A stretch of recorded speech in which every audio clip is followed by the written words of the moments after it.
네, 안녕하세요. 주식은 역시 기리기리 새기리십니다. 안녕하세요, 여러분들. 자, 오늘의 경제 소식 빠르게 공부해 보도록 하겠습니다. 같이 공부하시죠. 렛츠 기리. 어제 나스닥은 나이스. 이번 주에 중요한 소식이 두 개나 있고 아직 한 개도 공개가 되지는 않았지만 일단 증시는 축포를 쏘아 올린 걸 확인할 수 있습니다.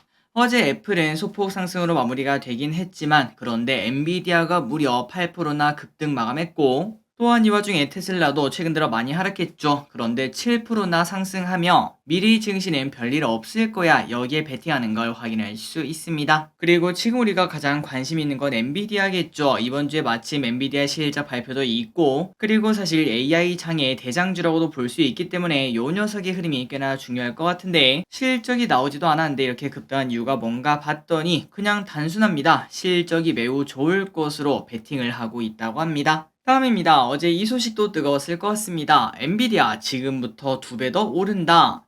이 정도인가 라는 생각이 들죠. 어느 곳에서는 지금 현재 엔비디아 버블입니다 라고 말을 하고 있지만 그런데 HSBC는 지금부터 엔비디아 80% 이상 상승할 것 이렇게 예상을 했다고 합니다. 그 이유는 엔비디아와 전체 AI 공급망에 대한 기대치가 높아진 부분은 분명 있지만 그러니까 분명 부담이 되는 건 있지만 그런데 그러한 시장 기대를 오히려 더 뛰어넘는 엔비디아가 지속적으로 나타날 것이라며 그러니까 예상치를 아무리 높여도 그거보다 더 뛰어난 모습을 보여주는 그러한 엔비디아를 예상을 한다는 거겠죠. 그래서 목표가를 무려 780달러로 제시를 했다고 합니다. 그래서 우리가 이제 이런 걸 봤을 때 꽤나 기대가 되죠. 엔비디아 이번에도 서프라이즈를 낼 수 있을지 한번 우리가 기대감을 가지고 보도록 하겠습니다. 그리고 이제 오른 거 보니까 일단 시장은 낙관적으로 생각을 하고 있네요. 다음입니다. 조금 특이한 흐름이 나타났죠. 최근 증시가 빠지는 동안 미국 국채는 올라가는 모습을 나타낸데 그런데 어제 나스닥도 오르고 국채도 오르는 모두가 올라가는 그러한 모습을 나타냈다고 합니다. 자, 그래서 어제 미국 10년물 금리는 지속적으로 상승해 16년 만에 최고치를 기록을 했다고 하며 키리분들 우리가 항상 주식도 신고가 나오면 계속 갈 확률이 커진다는 거 알고 계시죠? 그래서 저 기리씨 항상 하는 말이 신고가 나는 기업은 절대 팔지 마세요 라고 계속 말씀드리는데 채권도 그런 기대감을 현재 받고 있다고 합니다. 어디까지 올라갈지 예상이 안 된다는 거겠죠. 그래서 지금 10년 만기 국채 금리는 4.35까지 올랐으며 이는 2007년 이후 최고치라고 합니다. 자, 이런 상황에서 이제 이번 주에 잭슨홀 미팅이 있죠. 거기서 파월 아저씨가 뭐라고 하는지가 매우 중요한데 파월 아저씨도 지금 현재 이 채권 흐름을 보고 있을 겁니다. 그렇기 때문에 아마도 시장에 큰 충격을 주는 발언은 좀 자제하지 않을까라는 예상은 해볼 수 있겠네요. 다음입니다. 증시 조정은 필연적. 자, 그런데 이거는 팩트입니다. 최근 증시가 살짝 불안한 무빙을 보여주고 있죠. 그래서 걱정하시는 분들도 많으실 거라고 생각하고 이미 주식을 파신 분들도 계실 거라고 생각합니다. 저 길이 또 여러분들이 아시다시피 당연한 상승론자지만 그럼에도 조마조마한 건 사실이고요. 자, 그런데 이 와중에 지금 코스피퍼가 고점을 나타내고 있다며 조정은 필연적이다 이러한 의견이 있습니다. 그렇다면 지금 퍼가 얼마인가 봤더니 무려 16.33배로 이는 코스피가 3천을 넘겼을 때 2년 전이죠. 그때보다 퍼가 더 높은 수치라서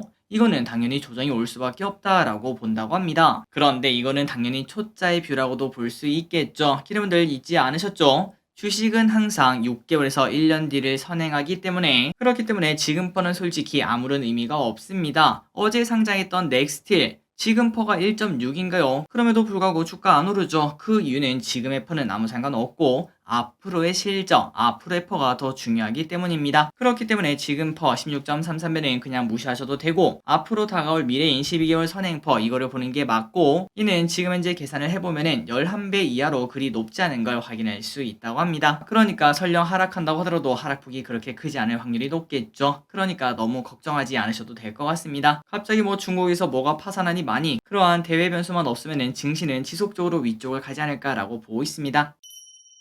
다음입니다. JP모건 주식 하락할 거야. 자, JP모건이 미국 소비자들의 저축이 메말랐다며 결국은 돈이 돌지 않기에 주식시장은 하락할 수밖에 없다 이렇게 예상을 했습니다. 그렇다면 이렇게 말하는 근거가 뭔가 봤더니 바로 저축이죠. 참고로 미국에서 초과 저축은 21년에 2조 1천억 달러까지 증가한 바 있으나 그런데 그 모든 게 벌써 2년 만에 소진이 되었다고 합니다. 그래서 앞으로 S&P 500은 소폭 조정을 받을 수밖에 없다고 하네요. 그나저나 여기 대해서 궁금하신 분들도 계실 것 같아요. 근데 저축이랑 이 주식이랑 뭔 상관이냐 봤더니 주식의 기본이 뭘까요? 맞습니다. 실적이죠, 실적. 실적이 좋아질 걸 기대하고 우리가 그 주식을 사는 겁니다. 그런데 그 실적의 기반은 당연히 소비자라고 볼 수 있기 때문에 소비자가 돈이 없으면 당연히 실적이 나빠질 수밖에 없고 결국 주가는 하락할 가능성이 높아진다라고 해석을 해볼 수 있겠죠. 그렇기 때문에 앞으로 JP모건은 증시가 뜨겁진 않을 거다라고 보고 있고 또한 24년 초 경기 침체 가능성까지 예상을 하고 있다고 합니다. 다음입니다. 모두가 허리띠. 최근 외식 소비를 살펴보면 전 연령대에서 외식 씀씀이가 줄어든 것으로 보인다고 합니다. 대략 1분기에서 2분기로 올 동안 4% 정도 줄었다고 하는데요. 가장 많이 줄어든 곳은 어딘가 봤더니 바로 20대가 7%가량 줄어들며 가장 크게 외식 소비를 줄인 것으로 나타났다고 합니다. 그리고 그 반면 60대에서 70대는 큰 변화가 나타나진 않았다고 하니까 확실히 돈이 부족한 20대에서 탄력적으로 소비를 줄이는 걸 확인할 수 있고 그 반면 나이가 있으신 분들은 상대적으로 여유도 있고 혹여나 부담이 된다고 하더라도 나이가 있으신 분들은 먹는 즐거움 이거를 또 포기하지 않으시는 것도 확인할 수 있습니다. 어쨌든 이러한 소식을 통해서 경기가 안 좋다는 것 플러스 20대가 특히 조금 더 안 좋다는 걸 확인할 수 있고 이 소식은 우리가 연속적으로 봤습니다. 그냥 빠르게 읽어보자면은 올해 개인 워크아웃으로 빚을 탕감받은 20대가 4,600명으로 최대치를 기록을 했다고 합니다. 참고로 워크아웃은 빚을 갚기 어려운 사람들이 신용회복위원회 중재를 통해서 최대 90%까지 줄이고 이자 부담도 낮추는 걸 말을 하죠. 물론 20대다 보니까 빌린 돈이 그렇게 많지는 않습니다. 평균 감면액은 880만원으로 가장 낮은 걸 확인할 수 있었지만 그럼에도 18년 평균 감면액 대비 67%나 상승해 최근 들어 20대에서 확실히 뭔가 빚에 관련된 안 좋은 소식이 나오는 걸 계속적으로 확인할 수 있습니다.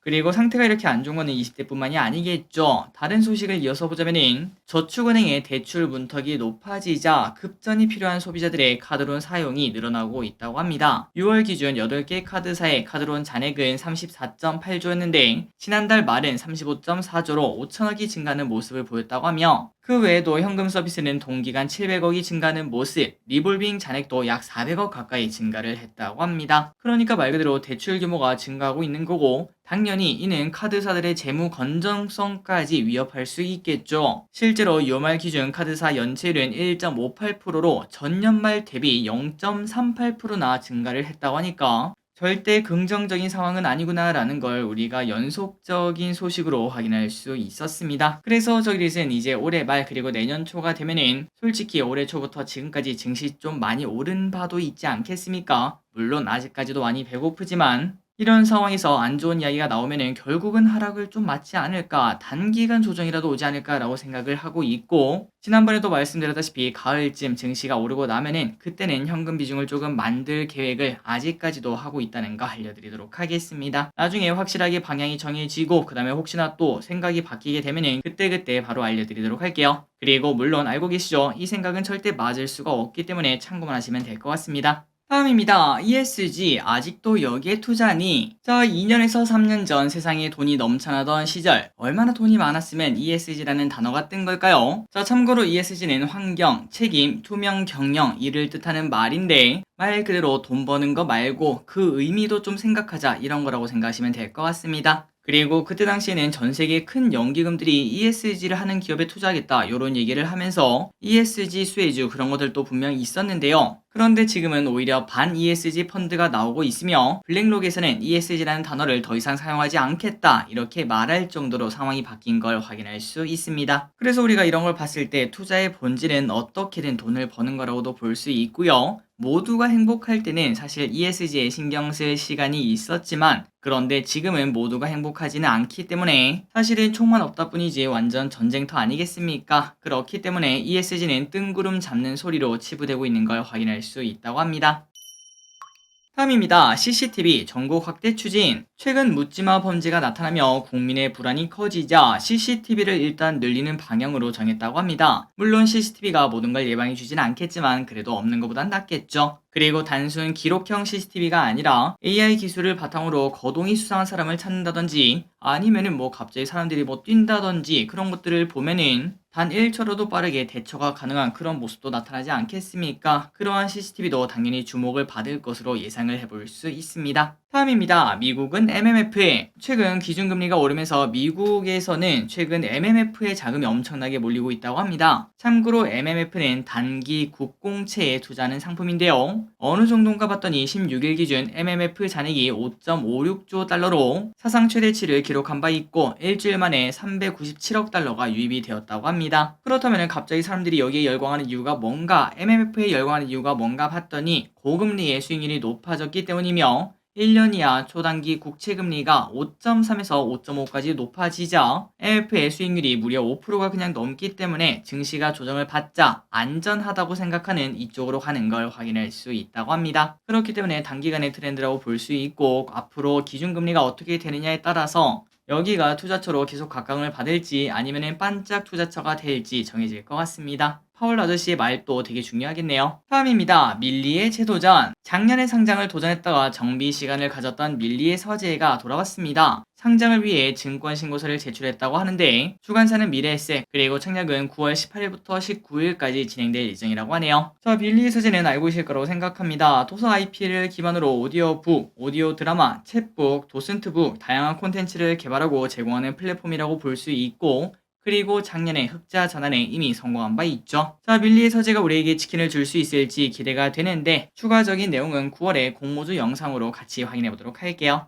다음입니다. 빚만 200조. 6월 기준 한국전력의 총 부채는 201조로 처음으로 200조를 넘겼다고 합니다. 야, 빚이 200이래요, 200. 참고로 기존 한전 부채는 20년 말까지는 132조로 이 또한 큰 걸 확인할 수 있는데 불과 몇 년 사이에 크게 급증을 했고, 이렇게 급증한 이유는 러시아와 우크라이나 전쟁으로 국제에너지 가격이 상승, 이를 전기요금에 빠르게 반영했다면 이렇게까지는 안 됐겠죠. 그런데 전기요금에 반영을 하지 못하게 되면서 부채가 엄청나게 쌓인 걸 확인할 수 있다고 합니다. 그렇다면 여기서 중요한 게 뭘까요? 맞습니다. 한국전력 이자가 엄청나다고 예상을 해볼 수 있겠죠. 하루 평균 70억의 이자가 나가고 있다고 하며 한 달 동안 2천억을 이자로 내고 있다고 합니다. 그래서 한국전력은 진짜 답답한 상황이라고 볼 수 있고, 그리고 한국전력이 이러한 위기를 넘기기 위해서는 추가 요금 인상이 필수적일 수밖에 없다고 하네요. 우리의 전기요금은 계속 오를 수밖에 없을 것 같습니다. 다음입니다. HMM 인수전. 자, HMM 인수전에 하림, 동원, LX그룹, 그리고 하파그로이드, 독일이죠. 이렇게 참전을 했다는 소식입니다. 그런데 이번 매각은 절반의 성공이라는 평가가 나온다고 하며 그 이유는 처음에는 관심 가진 대기업들이 많았지만 그런데 결국 대기업들은 오지 않았고 조금은 아쉬운 그러한 기업들만 줄 선 걸 확인할 수 있다고 합니다. 그리고 참고로 인수전에 참여한 국내 기업들의 자산 총액을 기준으로 봤을 때 오히려 하림, 동원, LX그룹이 HMM보다 그 규모가 작다고 하니까 조금은 아쉽다라는 평가가 나온다는 거겠죠. 그런데 여기서 대안이 있긴 합니다. 바로 독일이죠. 그런데 그렇다고 하더라도 해외 매각을 하기에는 반발이 심할 수 있기 때문에 결국은 하림, 동원, LX그룹 3파전으로 치러질 것으로 보인다고 하며 일단 첫 단추부터 조금은 실망감이 나오고 오늘 주가도 하락하는 걸 확인할 수 있는데 과연 앞으로 HMM의 흐름은 어떻게 될지 계속 보도록 하겠습니다. 다음입니다. 중국 기분 나쁘다. 최근 한미일 정상이 모여서 회담을 진행을 했습니다. 그렇다면 중국이 가만히 있을 수 없겠죠. 한미일 정상이 모여 대만과 중국 문제에 대해서 이야기하고 내정에 간섭했다며 불만을 표했다고 합니다. 다만 이번에 중국이 뭐 불바다니 뭐니 그런 얘기를 하진 않고 약간의 온도 조절을 한 건 확인할 수 있는데요. 그런데 이 불똥이 대만으로 튀고 있다는 소식입니다. 지난 18일 대만의 라이 부총통이 남미를 순방하며 미국을 격려한 바 있는데 여기에 기분이 나빴던 중국은 대만산 망고에서 유해 생물이 발견되었다며 대만산 망고 수입을 중단하고 경제 보복을 단행한 바 있다고 합니다. 뭔가 우리가 봤을 때는 야 무슨 과일 갖다가 저러냐 라는 생각을 해볼 수 있는데 그런데 중국이 예전부터 지금까지 대만을 압박할 때는 과일 수입을 금지, 그 반면 대만과 우호적일 때는 과일에 관세를 인하하는 등 과일 외교를 펼친 바 있는데 이번에는 이렇게 수입을 중단하는 걸 확인할 수 있다고 하죠. 그리고 참고로 2년 전 파인애플 수입 금지는 대만 파인애플 농가에 꽤나 큰 타격을 준 바 있었기 때문에 이번에는 대만 망고 농가가 어떻게 될지 여기에 대해서 관심도 나오고 있다고 합니다. 다음입니다. 오염수 관련주가 뜨거워. 오늘 이 소식이 뜨겁습니다. 기시다 후쿠시마 원전 오염수 방류 24일 시작. IAEA 오염수 배출 첫날부터 안전기준 부합 현장 평가 이런 소식이 나오면서 오염수 관련주가 불을 뿜는 모습을 나타냈어요. 다만 개인적으로는 이렇게 오를 줄 몰랐습니다. 왜냐면은 정해진 미래였기 때문에 윗꼬리 음봉으로 끝나지 않겠나라고 생각해서 큰 신경을 쓰지 않았는데, 그런데 특이하게도 많은 기업들이 상한가 행진을 하는 걸 확인할 수 있었어요. 자, 그렇다면 제 생각이 틀린 이유가 뭔가 한번 고민을 해봤더니 바로 이건 것 같습니다. 최근 들어 에코프로, 초전도체, 맥신으로 이어지는 급등 쏠림 현상이 개인 투자자분들을 더 과감하게 만든 것으로 풀이가 됩니다. 그러니까 지속적인 상한가 랠리 그런 거를 보다 보니까 포모 증후군이 생겼고, 야, 이거 망설이면 늦는다 라는 생각이 나오니까 어떻게 보면은 과거 같을 경우에는 그냥 윗꼬리로 끝날 이러한 이벤트도 그냥 바로 상한가에 도착시켜버리는 걸 확인할 수 있죠. 다만 여기서 제가 말씀드리고 싶은 거는 최근 들어 에코프로는 길게 갔고 초전도체도 꽤나 길게 간 흐름을 나타냈습니다. 그런데 맥신 같은 경우가 3일째죠. 오늘 갑자기 막 급락하는 모습을 확인했을 때 사이클이 짧아지는 걸 확인할 수 있고, 당장 내일부터 오염수 관련주도 어떤 흐름을 나타낼지는 조금은 불안하다라는 생각은 해볼 수 있겠네요. 이런 부분은 참고를 해보시고, 그리고 앞으로도 조금 많은 테마주가 널뛰기를 할 것도 같이 예상을 해볼 수 있습니다. 다음입니다. 하나오션 유증 소식. 잘 나가던 조선주가 최근 들어 조정을 받고 있었는데 여기서 하나오션의 유상증자 소식이 나왔습니다. 참고로 하나오션의 시가총액은 8조에서 9조 수준인데 무려 2조 원의 유증이 나온다고 하니까 시장은 깜짝 놀란 모습을 보여주고 있죠. 다만 하나오션에서는 바로 공시를 냈습니다. 유상증자를 포함해서 신사업 투자자금 등의 조달 방안을 다양하게 검토하고 있으나 아직까지는 정해진 바 없다 이렇게 말을 하면서 조금은 주가가 회복되는 모습을 나타냈다고 합니다. 자, 그런데 중요한 건 여기서 이겁니다. 이 유상증자가 나온다고 하더라도 3자 배정인지 아니면 주주 배정인지 이런 것들이 전혀 확실한 게 없기 때문에 지속적으로 불안감이 나올 수밖에 없어요. 그리고 시총이 8조인데 2조 원짜리 유증은 정말 크다라고 볼 수 있겠죠. 그렇기 때문에 앞으로 주가 흐름이 밝을 확률보다 어두울 확률이 1%라도 높지 않겠나라는 이야기는 해볼 수 있을 것 같습니다. 마지막입니다. 기프티콘 한숨. 요즘 기프티콘으로 축하하거나 안부를 주고받는 경우가 많죠. 저 길이 또 많이 하는데, 그런데 사장님 입장에서는 기프티콘이 정말 싫다고 하네요. 자, 왜 그런가 봤더니 우리가 현금을 내거나 카드를 끌는 거는 바로바로 결제가 되는데, 그런데 기프티콘으로 결제한 거는 이 결제기 정산되기까지 오랜 시간이 소요가 된다고 합니다. 그러니까 오늘 내가 치킨을 한 마리 팔았는데 그 돈을 한 달 뒤에 받을 수도 있다고 하니까 사장님들 입장에서는 정말 힘든 상황이라고도 볼 수 있겠죠. 물론 이는 브랜드마다 다릅니다. 좋은 곳도 있고 나쁜 곳도 있겠죠. 그런데 또 어느 곳은 본사에서 돈을 주지도 않고 블락 계좌에 넣는 경우도 있다고 하는데, 이게 뭔 소린가 봤더니 조금 특이하게도 어차피 우리가 프랜차이즈를 하다 보면은 본사에서 뭔가를 주문하지 않겠습니까? 예를 들어 치킨집이면은 치킨이라든지 아니면 뭐 양념 이런 것들을 받아올 때 결국은 그 돈을 내야 되는데, 그런데 기프티콘으로 번 돈 있죠. 그 돈을 그냥 그 돈에만 사용할 수 있도록 무슨 항공권도 아니고 마일리지 같은 걸 쌓아서 그거를 거기서만 사용할 수 있게 이렇게 만드는 것도 있다고 합니다. 그래서 이러한 것도 있다 보니까 기프티콘을 받으면은 남몰래 한숨을 쉬는 사장님들도 많아지고 있다고 합니다. 자, 오늘의 공부 여기까지 끝났습니다. 항상 이렇게 같이 공부해서 진심으로 감사합니다. 지금까지 길이셨습니다. 아이요.